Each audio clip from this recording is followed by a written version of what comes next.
வணக்கம் நண்பர்களே. இந்துக்கள் விழித்திரு உலகம் பதிவு பார்க்குற சப்போர்ட் பண்ணுங்கள், ஃப்ரெண்ட்ஸ் ஷேர் பண்ணுங்கள். சப்போர்ட் பண்ணுச்சுன்னா super thanks. Join button support to நம்மளை சேனல். இப்போ பார்த்தீங்கன்னா நேற்று அந்த இது பண்ணியிருக்கு, வேட்புமனு தாக்கல் பண்ணியிருக்காங்க. அதில் இவர் சொல்லும் போது என்ன சொல்கிறாருன்னா, வளர்ச்சியை தடுப்பவர்கள், கோவை வளரக்கூடாதுன்னு நினைக்கும் ஆதிக்க சக்தியில் கஞ்சா விற்பவர்கள், அடுத்த தலைமுறை வளர்ச்சியை தடுப்பவர்கள் தான் எங்களுடைய சண்டை இருக்கிறது. விமான நிலைய விரிவாக்கம், பருத்தி இறக்குமதி வரி, இது குறித்தெல்லாம் உங்கள் எம்பி நாடாளுமன்றத்தில் குரல் கொடுக்கவே இல்லை. அதாவது கம்யூனிஸ்ட் இருந்தாருன்ட்டு கோவை சம்மந்தப்பட்டது. வெறும் 87 ஏக்கர் நிலத்தை கொடுக்க தமிழக அரசு காலதாமதம் செய்வது ஏன்? எங்கிருந்து வந்து போட்டியிடும் என்பது முக்கியமல்ல அப்படின்ட்டு அதிமுக ராமச்சந்திரன் எம்எல்ஏ கோட்டாவில் படித்தார் அப்படின்லாம் சொல்லியிருக்காரு.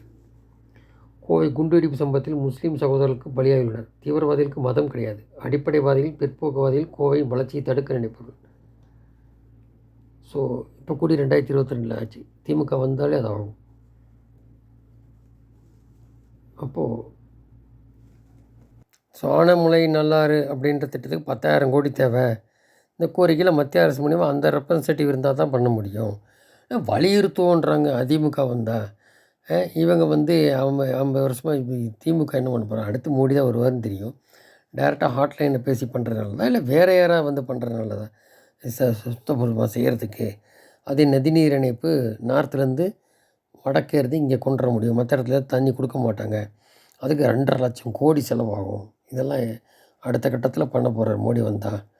இவங்க உட்காந்து கொள்ளையடிக்கிறதுக்காக பார்க்குறாங்க. 2004க்கு முன்னாடி பழையபடி கொண்டு போகணுன்னு நினைக்கிறாங்க. அவங்க கொள்ளையடிக்கிறதுக்கு என்ன அப்படிங்கிறத வாரி விட்டார். இந்த லட்சத்தில் ஸ்டாலின் தான் ஒன்றும் வாக்குறுதி நிறைவேற்றமில்ல, ஒன்றும் பண்ணலை.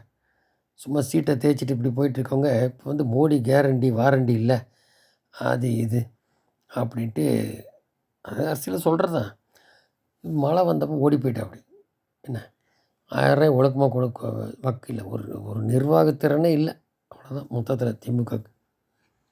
இந்த லட்சத்தில் மோடி கேரண்டியில் வாரண்டி இல்லைன்னா ஒரே இப்போ இதில் திமுகவும் காங்கிரஸும் வாரி விட்றான். என்னமோ வரப்போகிறதுலன்னு தெரியும். 1,00,000 ரூபா தரேன், அது தரேன், திருப்பி சொன்ன வாக்குறுதியே பொய், மறுபடியும் போர் பொய்.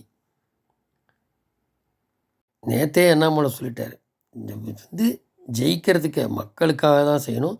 இங்கே வந்தால் அந்த என்சிபி ஆஃபீஸு, என்சிஏ அந்த நேஷ்னல் அந்த குண்டு வெடிப்பு சம்மந்தமானது ஆஃபீஸ் என்ஐஏ, அப்புறம் என்சிபின்றது அந்த நார்கோட்டிக் கண்ட்ரோல், இதெல்லாம் இங்கே உடனே அமர்த்திடுவாங்க அந்த பிரான்ச்சு கோயம்புத்தூரில் அப்படின்ட்டு. இப்போது திமுக பயந்து போய் உளவுத்துறையை வச்சு சர்வே எடுக்கணும். ஏற்கனவே ஒன்றும் செய்யலை. மக்கள்கிட்ட அதிருப்தி இருக்குது. திமுக கேண்டிடேட் போனால் இதில் பணத்தை தூக்கிட்டு டிஆர் போல பையன் வேறு கோயம்புத்தூர் உட்காந்துருக்கு. அப்படி அதையும் அண்ணாமலை பிடிச்சி சொல்லிட்டு அப்படி தன்னார்வலர்களே 12,000 பேர் இறங்கிட்டான் அண்ணாமலைக்கு. இருக்கும்போது எப்படி 3 லட்சம் பேர் புது வாக்காளர்கள் இருக்காங்க. அந்த மாதிரிலாம் இருக்கும்போது தொகுதி வாரியாக இது 30 பேர் புது உளவுத்துறை மக்கள்கிட்ட கேட்குறாங்களாம், என்ன குறை உங்களுக்கு, இன்றைக்கேட்டு என்ன பண்ண போகிற, 3 வருஷமாக என்னடா பண்ணீங்க ஓட்டு வாங்கிட்டு அப்படின்ட்டு இதில் வருது. ஸோ அண்ணாமலை கண்டு ஒரே பயம், பதற்றல். அதான் பாருங்கள், இந்த கூட்டணி போட்டார்ல பாமக உள்ள வந்துருச்சுல, இது கண்டிப்பாக 20 தொகுதி பக்கம் வரும். 20 தொகுதி பக்கம் வரும். நம்பர் 1 பொசிஷன் கூட போயிடலாம். அப்புறம் இவர் இன்டாக்டாக இருக்கும்போது எது ஜெயிக்குது? இப்போ கூட்டணி ஜெயிச்சு அண்ணாமலை இல்லை அண்ணாமலை ஜெயிக்கிறாரு, அப்போ அண்ணாமலை ஜெயிக்காரு. அடுத்த கட்டம் 26க்கு பார்க்க போகிறாரு. அவர் மோடி சொன்னதெல்லாம் நிற்கிறாரு. இப்படி இருக்குது. இதுக்கடையில் சீமான் தரப்பு பம்பர சின்னம் வைகோக்கு எல்லாம் கிடைக்கல. உடனே எதிர்த்தரப்பில் பிஜேபி தரப்பில் இருந்திருந்தால் கிடைக்கும்ன்றாங்க. அது தேர்தல் கமிஷன் டிசிஷன். அவங்க ரெஜிஸ்டர் கட்சி, அவங்க அந்த அளவுக்கு ஓட்டு வாங்கியிருக்கணும், எம்எல்ஏ எம்பியாக தான் இருந்தால் தான் அவங்க தொடர்ந்து சின்னம் கொடுப்பாங்க. இதுக்கடையில் ஒரு சில பேர் சொல்கிறாங்க, கனிமொழிக்கு எகேன்ஸ்டாக ஸ்ட்ராங் கேண்டிடேட் நிறுத்தலைன்னு. அது என்னன்னு தெரில. உடனே இது அமித்ஷாட்ட கனிமொழி பேசினாங்க அப்படின்னாங்க. இந்த டெப்த்து நமக்கு அவ்வளோ தூரம் உண்மை தெரியாமல் சொல்கிறதுக்கு இல்லை. அங்கே வந்து கேண்டிடேட்டு இப்போ கொடுத்தாகணும் 3 தொகுதி தமாகாக்குன்னா, அதில் அங்கே கொடுத்துருக்காங்க. சில பேர் சொல்கிறாங்க, இல்லை சரத்குமார் நின்றுக்கலாம். நான் அதுக்கு பதிலா விருதுநகர் கொடுத்துருக்கு. விருதுநகர் இதுக்கும் பாஜக சீனிவாசன் ஒர்க் பண்ண தொகுதி அது. அவர் போய் மதுரையில் நின்னுட்டு ராதிகா கொடுத்துருக்கு. இது எப்படி எப்படி மாறி வர்றதா? இதில் போய் என்ன சொல்கிற, உடனே மோடி அமித்ஷா மிரட்டுறாரு. இது மாதிரிலாம் நிறைய கட்டுக்கதை வரும். ஆரம்ப கட்டத்துலேருந்து 2 பேரும் ஒர்க் பண்ணதான்.